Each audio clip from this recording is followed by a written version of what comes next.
Olá, seja bem-vindo, seja bem-vinda. Estamos aqui discutindo mais um caso super interessante de EEG, sobre foco temporal em criança. Como é que a gente resolve isso aqui? E a gente agradece, em primeiro lugar, a pesquisadora, nossa colaboradora, a doutora Elaine Borges Ferro-Namen, que nos ajudou a construir essa discussão. Nós não temos a história da criança, uma criança de 2 anos, e nós temos mais uma limitação aqui, tá? A limitação do estudo aqui é a seguinte: a gente só teve acesso a fragmentos do exame, fragmentos que vocês vão ver. A gente não teve acesso aí ao traçado, então a gente não pode fazer a reformatação, mudança de montagem, a gente não pode fazer mudança de referência. Então isso limita bastante o estudo, mas é mais uma discussão para a gente poder ilustrar os achados do eletro e a gente poder entender as características das síndromes eletrográficas. Então vamos lá. Pessoal, como eu sempre falo para vocês, quando a gente faz um mapeamento, isso aqui é gerado a partir de uma transformada rápida de Fourier, a gente deve sempre levar em consideração o que a gente está fazendo, o que a gente está mapeando, em que momento a gente está mapeando, se é vigília, se é sono, se é sonolência, tá? Para a gente poder definir. Você precisa falar para a pessoa o que você está querendo mostrar ali. Eu estou querendo mostrar atividade de fundo em sono, quero mostrar atividade de base, quero mostrar atividade, quero mostrar artefato ocular, né? Então a pessoa quer mostrar um foco, quer mostrar um dipolo. Então você precisa especificar o que é que está mostrando. Por exemplo, aqui, só para você ter uma ideia, né? Olha o P3O1 aqui, né? Ele tem uma alta amplitude. Eu não sei se ele chega até lá em cima, porque fundiu tudo aqui, né? Mas ele tem uma alta amplitude. E o P4O2 tem uma amplitude mínima. Então, isso aqui. Então, provavelmente, isso aqui é uma coisa artefatual. Então, esse mapinha aqui, ele não tem... sem você descrever o momento em que você está fazendo aquilo, ele não tem muito significado. Tá? Então, você sempre que for montar teu mapa, você coloca o momento em que você está fazendo e para que você está construindo aquilo ali. Né? A mesma coisa aqui. A gente tem um predomínio de atividade delta, 0,5 a 0,9, isso aqui pode ser um sono profundo. Né? É alta amplitude, ondas positivas, né? Aliás, não, aqui é só amplitude, né? Aqui é só amplitude, ó. Não é positivo, não é vermelho positivo e azul negativo, não. É só amplitude aqui, um mapinha de amplitude. Então pode ser apenas sono. Então a gente tem que saber, né, para que foi construído esse mapinha, tá bom? Para poder contribuir no nosso diagnóstico, tá vendo? Aqui, por exemplo, a gente tem uma simetria da atividade delta, que ela se apresenta de maior amplitude aqui à direita, mas em que momento que foi colhido isso aqui? Então é importante que a gente saiba o que é que está vendo aqui. Amplitudes altas, né?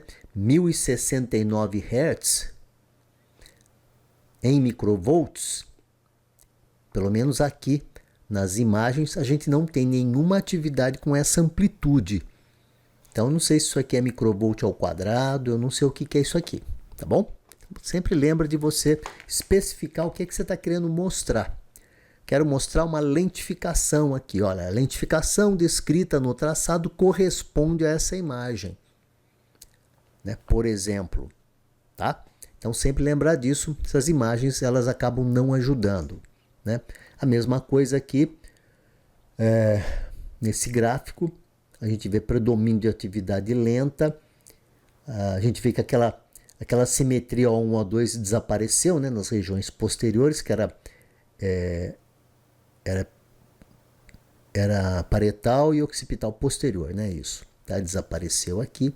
Então a gente tem que saber o que é que representa o mapa ou então o gráfico que você está construindo. A idade da criança não é 2 anos, não, é 3 anos e 2 meses. Né? Peço perdão aí. Vamos dar uma olhada? Bom, uma criança com 3 anos, a gente tem que ter... Ela está dormindo? Não, ela não está dormindo, né? Ela pode estar sonolenta. Dormindo ela não está, porque a gente não tem atividade de sono aqui. A gente vê que ela tem uma atividade de menor amplitude nas regiões anteriores e ela tem uma atividade de maior amplitude nas regiões posteriores.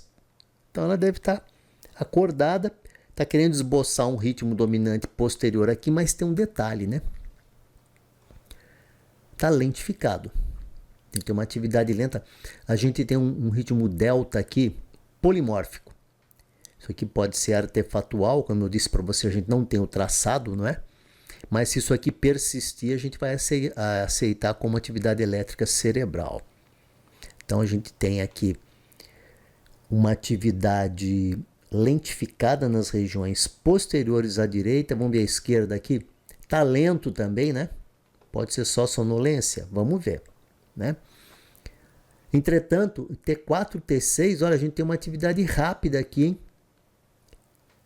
Pode ser, ó, T4, T6, FP2, F4. Um pouquinho em O1 também aqui, um pouquinho mais rápido, tá vendo? Pode ser que a gente tenha um comprometimento posterior dos ritmos cerebrais, por isso a gente acaba vendo só uma projeção do ritmo alfa ali para T4, T6, mas nós não temos aqui a taxa de amostragem. Não vemos a taxa de amostragem. Então isso aqui pode ser apenas o quê? É artefatual também. Tá? Mas vamos prosseguir. Por enquanto a gente está vendo aqui um traçado que ele está um pouco lento aqui nas regiões posteriores, mormente aqui, T6O2, linha média também, um θ aqui, CZPZ, atividade de baixa amplitude, um ritmo um pouquinho melhor aqui, mais rápido, FP2, F4, você não tem aqui FP1, F3, então tem uma certa simetria com ritmos de menor amplitude no hemisfério cerebral esquerdo, lembrando, né, que aqui, ó, esquerda, direita, linha média. Então, talvez um pouco mais lento do lado direito, onde você também vê um pouquinho de atividade rápida associada ali e um ritmo mais lentificado de maneira geral no hemisfério cerebral esquerdo ali. Por enquanto, só isso. Tá? Você vê que persiste, né? Persiste uma atividade delta de baixa amplitude aqui, T6O2, mais posterior. T5O1 também, a gente vê delta, ritmo delta. Isso aqui não é alfa-lento, tá? Não tem característica de alfa-lento isso aqui. Isso aqui lembra mais uma atividade patológica mesmo, que se projeta para a linha média. Você vê alguma coisa lenta também nos eletrodos mais anteriores agora. E a gente vê que realmente você tem uma lentificação difusa, tá pegando mais aqui hemisfério cerebral direito, né? A gente tem uma atividade, olha que interessante, hemisfério cerebral direito, você tem tanto uma atividade rápida, mais rápida, e ela cavalga uma atividade mais lenta, θ, delta, bastante delta, mas esse deltazinho aqui, que ele é irregular, tá vendo? De um jeito, uma hora ele tem um aspecto, outra hora ele tem outro aspecto, às vezes ele é mais pontudo. A gente chama isso aqui de delta polimórfico. É um delta polimórfico de baixa amplitude nas regiões mais posteriores, principalmente aqui. O que é que vocês acham? Hemisfério cerebral direito? Nas duas, né? Regiões posteriores. Ó, mas a direita tem bastante atividade lenta de maior amplitude aqui. Vamos prosseguir. De repente surge o quê? Nós estamos com montagens aqui bipolares, né? Então surge o que agora? Agora não há dúvida, surge uma atividade epiléptica. F8T4 está dizendo para a gente que o T4 ele é mais negativo, então aponta para o T4, né? Lembrando, né? Quando você vê isso aqui, F8T4, você imagina o F8 em cima e o T4 embaixo, e a onda ela deflete em direção ao eletrodo mais negativo. Então, se o T4 é mais negativo que o F8, a onda vai defletir para baixo, sugerindo que T4 ele é mais negativo. Geralmente o foco epilético ele é negativo, Então o foco epilético ele está na direção do T4. Só que quando você faz T6O2, é a mesma coisa, né? Se o T6 é mais negativo, ele aponta para cima. Então o foco está mais próximo do T6. Só que é interessante, você tem essa reversão de fase aqui, ó, apontando para baixo aqui, apontando para cima aqui, e esse canal do meio ele está meio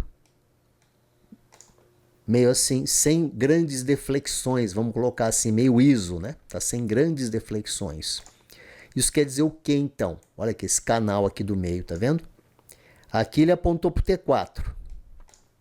Aqui ele apontou para o T6. Só que esse canal onde tem T4 e T6, o que que acontece aqui? Os dois potenciais são muito negativos, eles se anulam e fica meio ISO. Ou seja, esse foco nosso está entre T4 e T6. É um foco temporal médio posterior, né? Se você imaginar, aqui estão as orelhinhas, né? Aqui está o nariz, a outra orelhinha aqui. Se você imaginar que o T4 está aqui, T6 está aqui, o foco ele está no meio, está entre os dois aqui, né? T4 e T6 tem um foquinho epilético aqui. Muito bem. Focos temporais, eles costumam... Aí você fala, não, mas tem aqui no occipital, ó. Não é occipital, hein, pessoal? Não é occipital. Tem uma reversão de fase aqui, ó. É T5. Então, o que acontece? Provavelmente o foco de T4, ele dispara, ele está repercutindo no hemisfério contralateral. Provavelmente é isso. Nós não sabemos também qual é a montagem, não sabemos qual é a referência que está sendo usada aqui, né? Se as orelhas, porque você é o seguinte, você fala, não, mas é bipolar. Não, tudo bem. Mas a bipolar é construída com orelhas unidas ou orelhas separadas. Isso pode influenciar também, tá? A base da bipolar são as orelhas ou são as mastoides, tá? Que podem estar unidas ou separadas. Mas isso é outro detalhe. Mas vamos lá. Então, provavelmente esse focão aqui, que está bem definido, ele está repercutindo aqui no hemisfério contralateral, tá vendo? F4, C4, está apontando para frente aqui, tá vendo? Então ele até fez uma pequena reversão de fase aqui, ó. Deixa eu ver se ele faz reversão de fase para cá. Aqui não fez. Alguma coisa ali está apontando mais para frente. Tá vendo? F4, C4, ele quer apontar lá para o F4, mais para frente. Mas ele é sempre sincrônico, né? Então, como a maior amplitude está aqui, muito provavelmente o foco está nessa região aqui mais posterior, só que a reversão de fase maior está aqui, ó. Então a gente tem um foco repercutindo para as duas regiões posteriores com a maior reversão de fase aqui para T4, T6. Vamos ver se isso muda? Vamos ver se isso muda. Aí você fala assim... Ah, matei, isso é uma epilepsia rolândica. Então, realmente... Deixa eu ver aqui. Mudou aqui, com a mesma. Tá aqui. Realmente tá duplicado aqui. Deixa eu ver. Tá duplicado. Deixa eu só apagar isso aqui. Ok. Realmente a epilepsia rolândica, ela projeta para essa região aqui, né? T4, C4, T3, C3.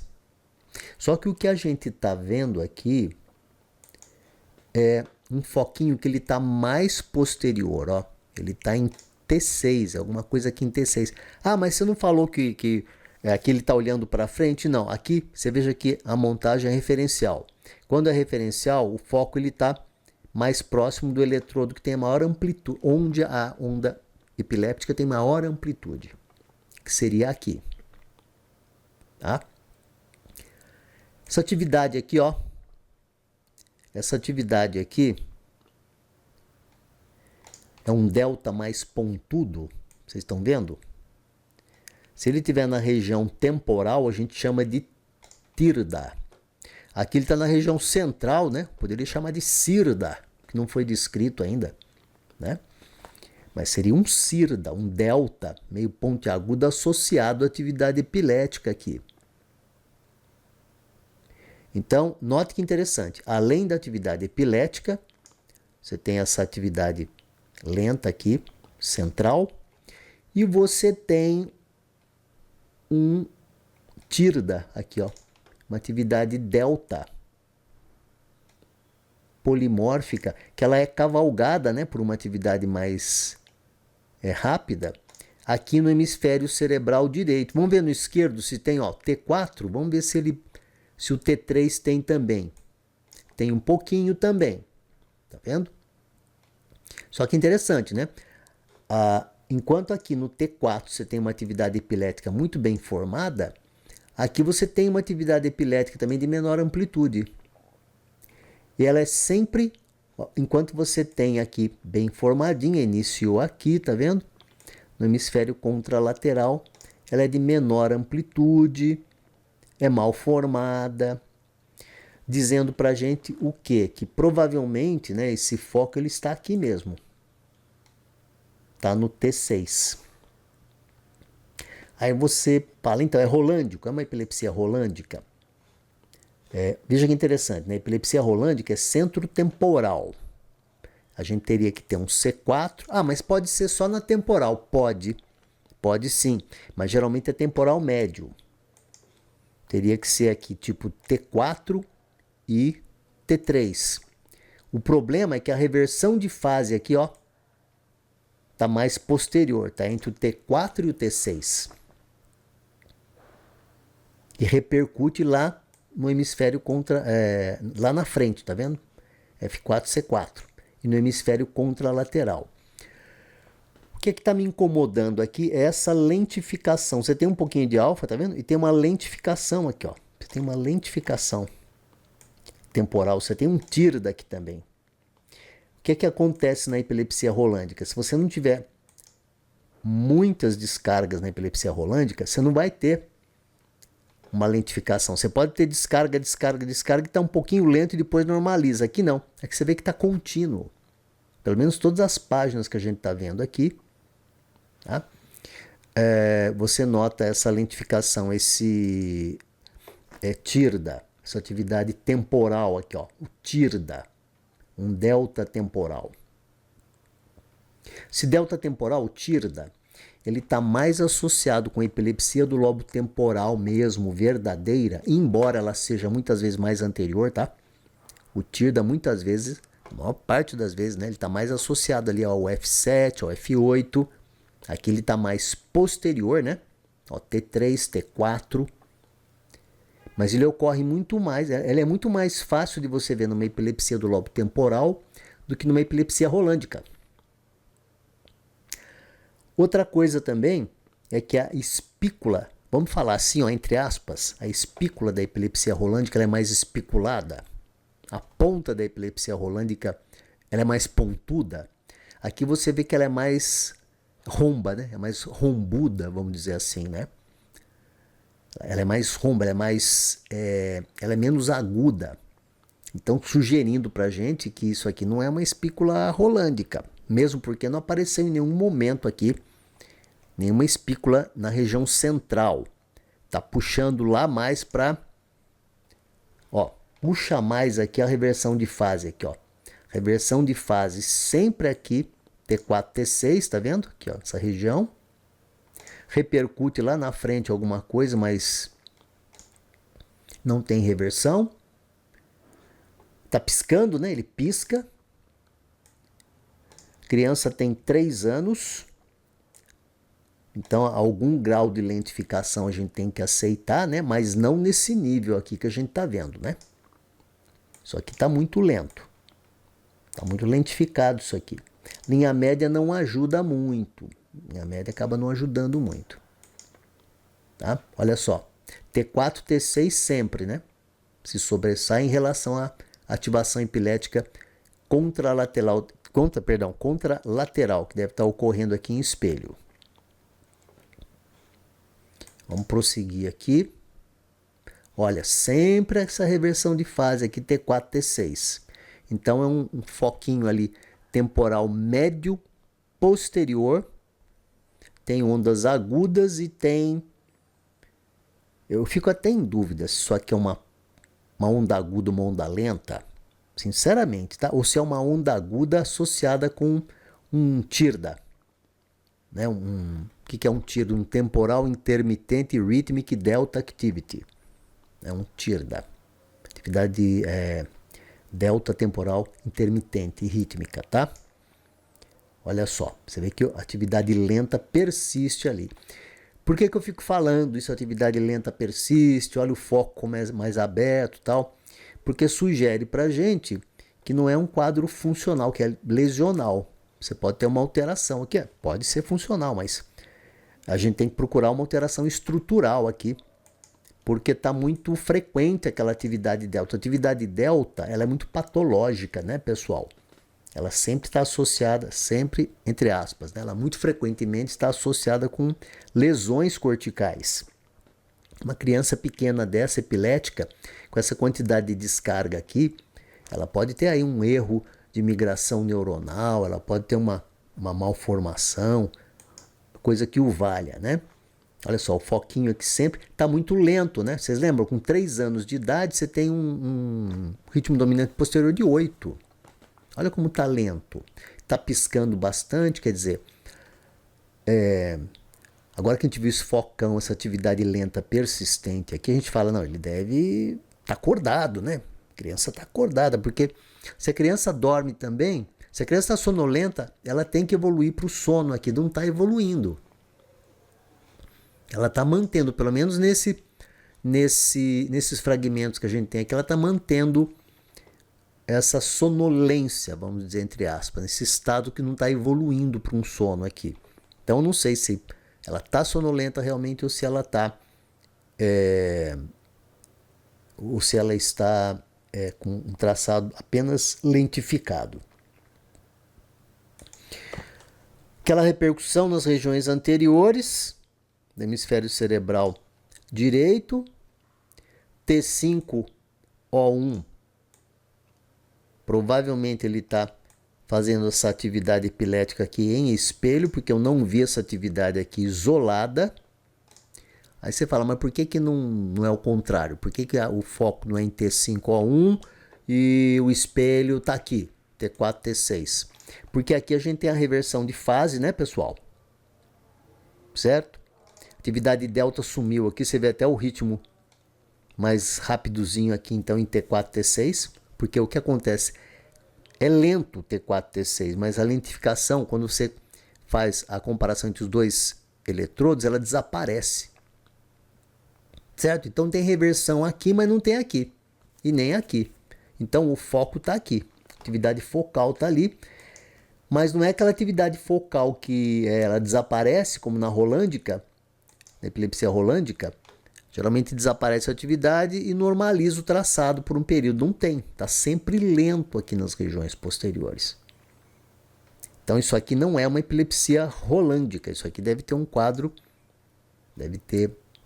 de algum tipo de lesão, de comprometimento, quadro isquêmico. Aí não dá para saber, né? O eletro ele tem uma resolução muito grande quando você faz a análise dele para saber se tem anormalidade ou não. Mas sem história você não consegue descobrir qual é a causa. Você precisa de uma história para você corroborar. Eu sei que essa criança com certeza é epilética. Com certeza é epilética, uma coisa que eu sei. Outra coisa que eu sei também, com esse eletro lento, tem comprometimento cognitivo, pode fazer uma avaliação cognitiva dessa criança. Ah, mas com 3 anos dá para fazer uma avaliação cognitiva, para você fazer uma programação cognitiva para essa criança, né? Para você tentar minimizar perdas, tá? E é lógico, né? Neuroimagem, tudo direitinho, pesquisar, investigar, né? Direitinho a causa, né? Mas não tem jeito de epilepsia rolândica isso aqui. Não tem cara de jeito nenhum, né? Porque ó, tá muito lento aqui, ó. Persiste a lentificação, tanto da atividade de base, quanto da atividade de fundo, quanto do surgimento desses TIRDAs temporal, tá vendo? Atividade delta temporal rítmica irregular que aparece aqui. É isso, o traçado é esse. Agora, vamos discutir um pouquinho esse traçado? Tá cansado, você para, depois você volta, continua. Agora a gente vai ver um pouquinho a teoria disso aqui, como é que nós vamos resolver esse eletro aqui. Como é que eu resolvo esse eletro? Tá? Então, as crises do lobo temporal, as descargas de EG temporais, elas são vistas em várias síndromes de epilepsia. É isso que é importante a gente saber, pessoal, quando você mexe com eletro. Eu sempre falo para os alunos, né? Você não cai de paraquedas ali. Nossa, tem um foco ali, ó. Descobrir um foco. Você não cai de paraquedas. Você tem que pensar já no que você pode estar vendo ali. Para você, inclusive, depois, mais para frente, quando pegar a experiência, você manda uma correlação eletroclínica para o colega. Tá? No começo você fala só, tem um foco tá lentificado e tem um foco ali, né? Temporal médio posterior aqui, onde faz a reversão de fase à direita. Ponto com repercussão para o hemisfério contralateral. Beleza. Mais para frente, você começa a pensar assim. As crises, ou o foco no caso aqui, pode ser devido a anomalia estrutural congênita ou adquirida.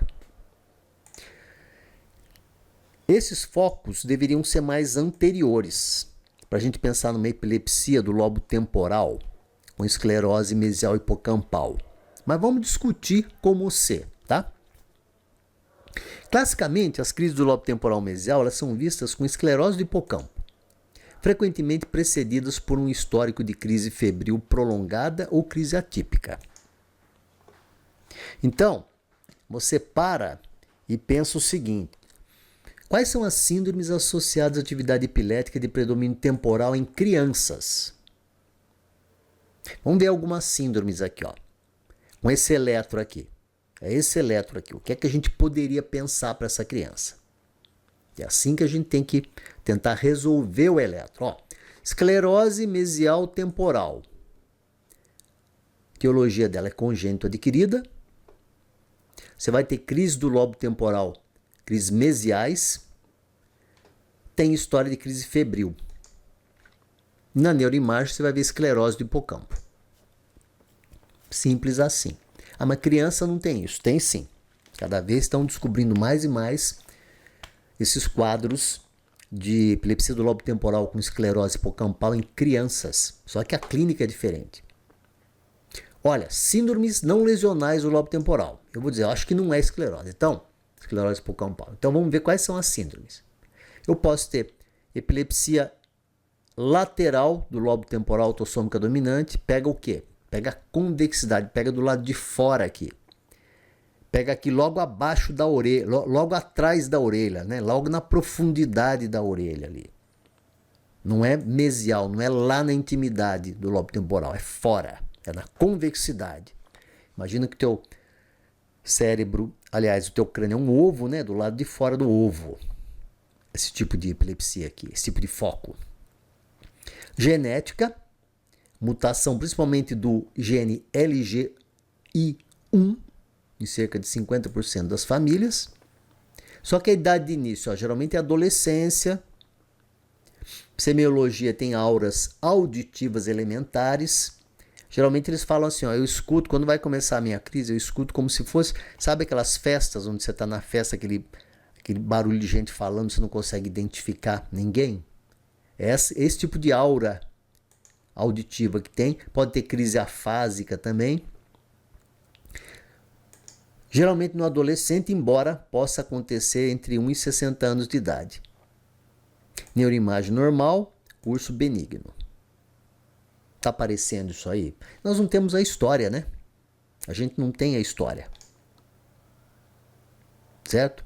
Então, epilepsia lateral do lobo temporal autossômica dominante. Epilepsia parcial idiopática com características auditivas. É semelhante à autossômica dominante, mas sem história familiar. Então não tem história familiar. E você a seguir, olha. Opa, vamos lá. Então nós estamos vendo aquele eletro e você já vai pensando nisso aqui. Você fala, deixa eu pensar nessas síndromes aqui. Epilepsia mesial familiar. com esclerose hipocampal. Uma herança genética, poligênica. Pode ocorrer dos 3 iniciar, dos 3 aos 46 anos, média 15 anos. Antecedente de crise febril em 10% dos casos. Neuroimagem normal. Crise do lobo temporal mesial. Uma das principais manifestações de Javier. Mas a criança pode ter crise de medo, náusea, criança e adulto, né? Uma evolução para uma crise focal, com ou sem perda de consciência, e pode evoluir para crise generalizada também. O curso, geralmente, da epilepsia mesial com esclerose hipocampal familiar, né, é benigno. Então eu estou lendo aquele exame, eu estou pensando nesses quadros aqui. Será que é uma coisa? Será que é outra?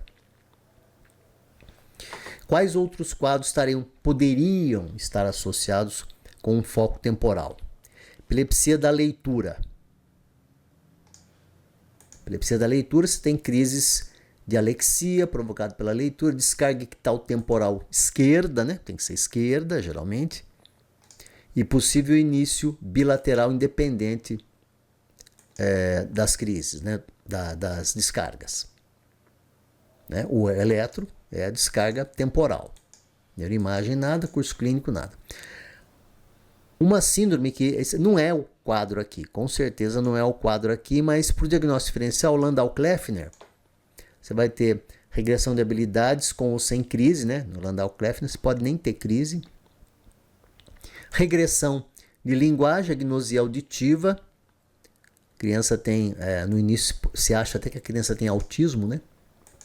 E você tem descargas ponta-onda difusas, mas de máxima amplitude na região temporal. Máxima amplitude na região temporal, região centro-temporal. Então, será que é um Landau-Kleffner? Você já vê aquelas descargas ponta-onda contínua, o S, né? Que é o status eletrográfico do sono, ponta-onda contínua, mas você vê que o predomínio ali é mais para o temporal, é mais para o central, a amplitude, você fala, não, isso aqui deve ser síndrome de Landau-Kleffner, não deve ser uma síndrome só de ponta-onda contínua no sono de ondas lentas, deve ser Landau-Kleffner.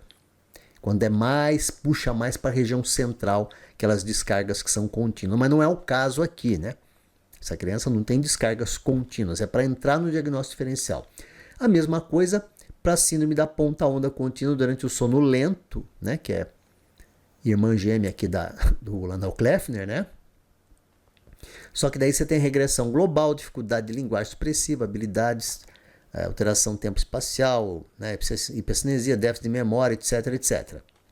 E você tem as descargas de ponta-onda máxima nas regiões frontais, né? O S, né? O status eletrográfico do sono, ele é máximo nas regiões frontais. E lembrando, né, que a gente tem que ter no S aqui pelo menos 85% do tempo do traçado com descargas durante o sono, e a criança acorda, a descarga desaparece. Aquela criança ali, ela está acordada, sonolenta, ela está lenta, né? Anormalidades radiológicas podem aparecer, erro de migração neuronal, etc. A resolução dessas duas síndromes aqui não é boa. Sempre evolui com uma sequelinha, né? E a epilepsia rolândica. São crises focais motoras. Eu coloquei em mais detalhe aqui na frente. Epilepsia rolândica, epilepsia benigna da infância, com espigas ou spikes centrotemporais, né? Crise focal motora, principalmente noturna, precedida por parestesia facial e de mão, seguida por parada da fala, salivação excessiva, mioclonia facial, ipsilateral ou crise tônico-clônica generalizada. Só que o traçado, ele é bem típico na epilepsia rolândica, não é o motivo da reunião aqui agora, então não vou discutir com você, mas é bem diferente desse que a gente viu aqui, que está muito lento. O que tem de ruim esse traçado? Ele está muito lento. Não é porque a criança está sonolenta, não. É porque está lento mesmo. Então, você já pensa num quadro lesional, você já pensa numa epilepsia do lobo temporal, você já pensa numa alteração estrutural, ao invés de pensar numa epilepsia rolândica. O EEG mostra o quê? Pontas centrotemporais na rolândica, né? Bilaterais de alta amplitude. Elas podem ser meio... esse termo que eu deixei... Eu fui levantar os artigos, eu vi esse termo aqui, blunt, porque vocês vão ver muito, tá? Um dos autores usa esse termo aqui, blunt. Blunt é mais arredondada, é mais romba, tá? É menos aguda. Então, se você vê tem ondas agudas blunt, você fala, não, então uma onda que ele chama de aguda, mas não é tão aguda assim. É um termo que vocês vão ver muito na literatura blunt, tá? Em inglês, né, na literatura do elétrico, você já sabe que é uma onda o quê? Que ela não é tão pontuda. Embora, viu? O colega colocou, né? Elas são blunt, elas são mais rombas, mas não são não, viu? Ponta centrotemporal, ela pode ter de alta amplitude, pode ser bem pontuda. Máxima na região centrotemporal. Você viu que esse paciente aqui, olha a descarga dele máxima, olha, na região de T4, T6. Então é temporal médio, médio posterior. Médio para médio posterior, tá? Não é centro temporal. E assim como na Landau-Kleffner e na síndrome das pontas ondas contínuas no som de ondas lentas, o EEG da epilepsia rolândica demonstra ativação dramática de descargas durante o sono, mas tipicamente com menos de 85% do registro do sono. A gente poderia colocar a síndrome pseudo-Lennox ainda, tá junto aqui, e outras mais. É que para não ficar muito extenso, eu parei por aqui, tá? Mas o que acontece então? Você pensa, enquanto você está laudando o exame, nas possibilidades ali daquele eletro. À medida que você for aprendendo, mais para frente você coloca na correlação. Pode ser um rolândico. Você sobe em cima do muro ali, se você está em dúvida. Pode ser um rolante, porque pode mesmo, né? Mas não parece ser, porque está muito lento, por causa disso e disso. Tá certo? Que a gente discutiu anteriormente. O lobo temporal desempenha um papel vital na epilepsia e é o lobo mais frequentemente envolvido nas crises focais.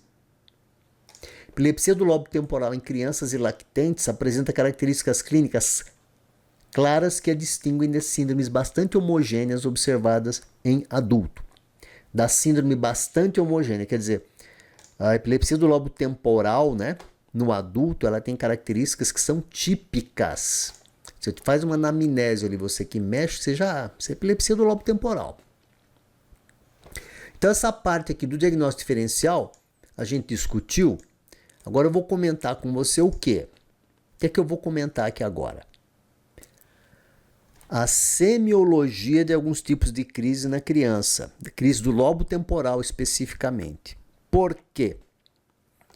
Gente, às vezes você tirando uma pequena história, na hora que você vai fazer o eletro, você resolve o traçado, tá? Porque se você tem uma história de uma epilepsia do lobo temporal, você só vai confirmar no traçado. Se você pega um traçado como esse aqui, você vai levantar várias hipóteses. Se você não tiver história, que é o nosso caso, né? A gente tem só essas 15, 20 folhinhas aqui, né? Então a gente está comentando as possibilidades aqui em cima desse traçado. Então, a epilepsia do lobo temporal, ela tem uma semiologia única no adulto, né? Primeiro, a localização das descargas, né, geralmente temporal anterior e médio. Semiologia é muito importante para você avaliar os pacientes com epilepsia intratável. Só que a semiologia na criança ela é menos robusta que no adulto. A influência da idade é importante. Como você não tem maturação, muda todo o jeitão da epilepsia do lobo temporal. Isso aqui para a gente é um desafio. Então vamos ver aqui, semiologia da epilepsia do lobo temporal em bebê e criança pequena, de 0 a 3 anos. Vamos ver o que é principal aqui, depois separa o slide aqui e olha as manifestações todas. Primeiro que a semiologia nos bebês, como é que você vai identificar a aura no bebê? Não vai, né? Então é de difícil investigação. Outra coisa é que pela imaturidade do sistema nervoso, você vai ter manifestações meio que comuns a outras epilepsias focais, extratemporais, tá? Relação entre as manifestações motoras. Na criança, você tem mais manifestação motora durante o ictus do que no adulto, né? No adulto, muitas vezes, você tem só aquela parada, tem alguns automatismos. Então, por isso que eu coloquei aqui relação entre as manifestações motoras e ictais é uma relação inversa. Se é criança, você tem mais manifestação motora. Quais são essas manifestações motoras da epilepsia do lobo temporal? Olha só. Você pode ter crise tônica, clônica, mioclônica, crise hipermotora, a criança sai pedalando, né? E você pode ter até espasmo epilético também. Então tem que ficar muito atento. Né? O espasmo epilético pode ocorrer numa epilepsia do lobo temporal em criança. Problema, manifestação motora, ela é bilateral simétrica pela imaturidade.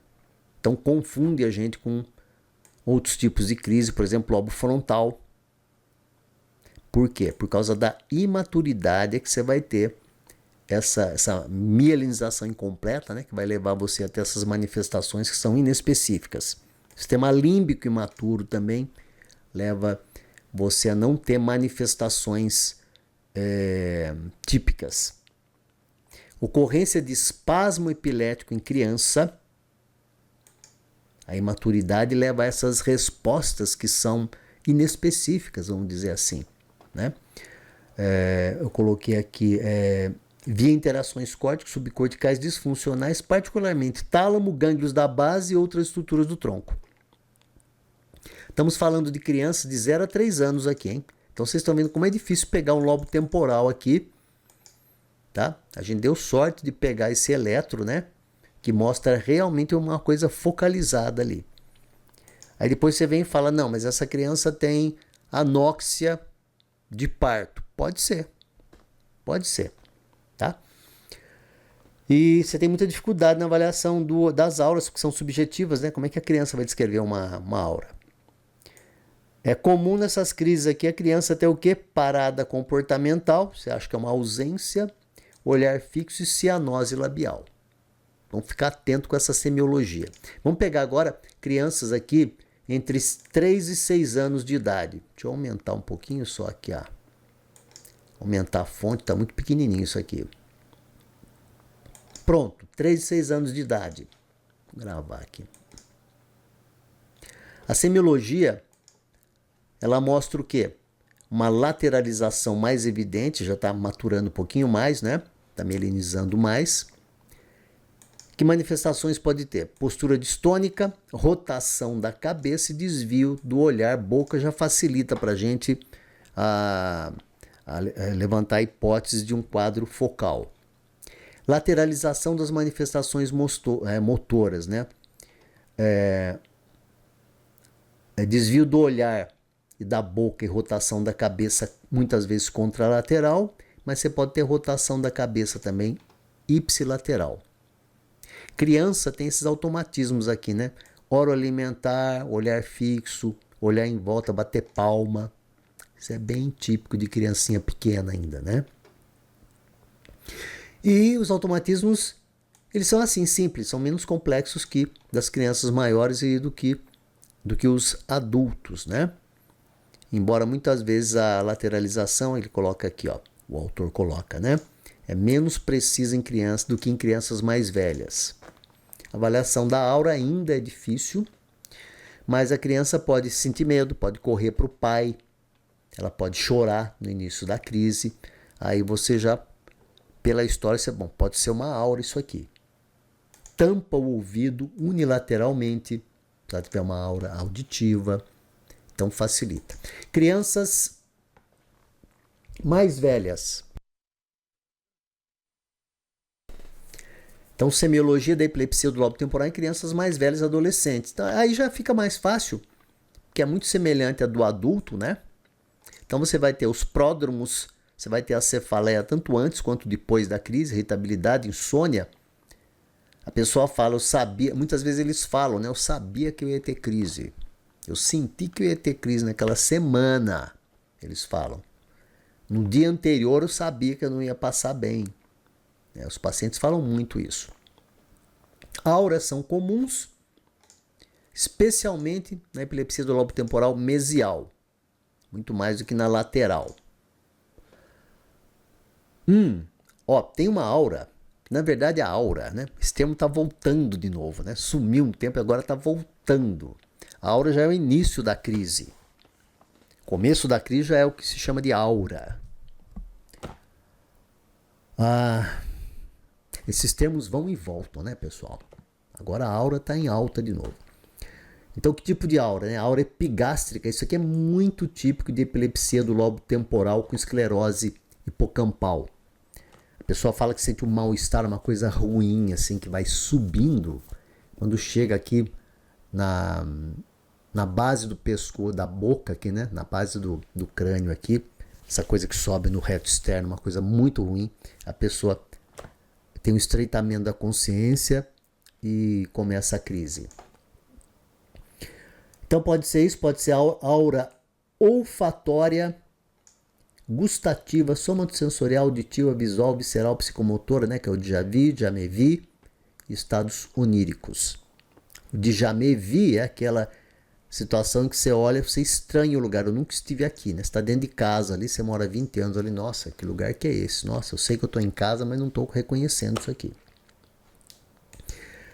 Auras visuais e auditivas, lobo temporal lateral, neocórtex. Auras olfatórias gustativas, sensação epigástrica ascendente, uncus, né? Emoções, amígdala. Então, só para a gente ter uma ideia. Automatismos gestuais, oroalimentares, mexe na roupa, mexe no genital, caminha, anda, vira para um lado, vira para o outro. Automatismo de um único membro, lateralizam para o hemisfério ipsilateral. Se tiver uma postura tônica ou distônica, indica envolvimento do giro pré-central contralateral. Perda de consciência, sistema límbico. Duração das crises focais descognitivas, geralmente mais longa que aquelas de origem extratemporal. Então essas crises aqui é 2-3 minutos, né? A crise focal descognitiva do lobo temporal. Período pós-ictal, confusão, desorientação, fadiga, cefaleia, automatismo prolongado. Semiologia das crises da epilepsia do lobo temporal, mais comum em criança. Um achado assim, muito comum em criança, epilepsia abdominal, né? Elas são tipicamente acompanhadas por comprometimento da consciência e dor abdominal e vômito. A epilepsia abdominal. Dor, vômito, comprometimento da consciência, a dor é periumbilical, cólica, é intensa e pode ter cefaleia, tontura, síncope, perda temporária de visão associados, dura 10 a 15 minutos. Outros sintomas que vêm junto, sudorese, ronco estomacal, salivação, flatulência. E o diagnóstico é difícil, né? Requer uma monitorização de EEG prolongada para você fechar, porque você vai achar que aquilo ali é um sintoma gastrointestinal só. E a semiologia autonômica também é importante em crianças com epilepsia do lobo temporal para ajudar a gente no fechar o diagnóstico daquele eletro que a gente viu. Então, a taquicardia, bradicardia, hipoxemia, apneia equital pode acontecer, certo? E quando associados àquele eletro, a história dos desligamentos já vai conduzindo a gente para uma epilepsia do lobo temporal. O EEG do couro cabeludo em pacientes com epilepsia do lobo temporal é muito importante para o diagnóstico inicial da epilepsia, bem como para a localização do início da crise. O resultado do EEG no couro cabeludo é melhorado se a gente fizer um registro em sono, sonolência, se a criança for maior, com privação do sono para ela dormir na hora do exame. E a localização do início da crise é melhorada também pelo uso de eletrodos adicionais, eletrodos especiais. Olha, no feijão com arroz ali do laboratório da gente, a gente não usa eletrodo esfenoidal porque é muito ruim, né, de colocar. Até é perigoso colocar um eletrodo esfenoidal. Isso é para laboratório, isso é para a hora da cirurgia, né? Pré-cirúrgico, isso aí. O que é que a gente faz? A gente coloca um eletrodo ali próximo da orelha, que é o T1 e o T2, e o T1 linha e o T2 linha já ajuda a gente a definir melhor a localização do foco.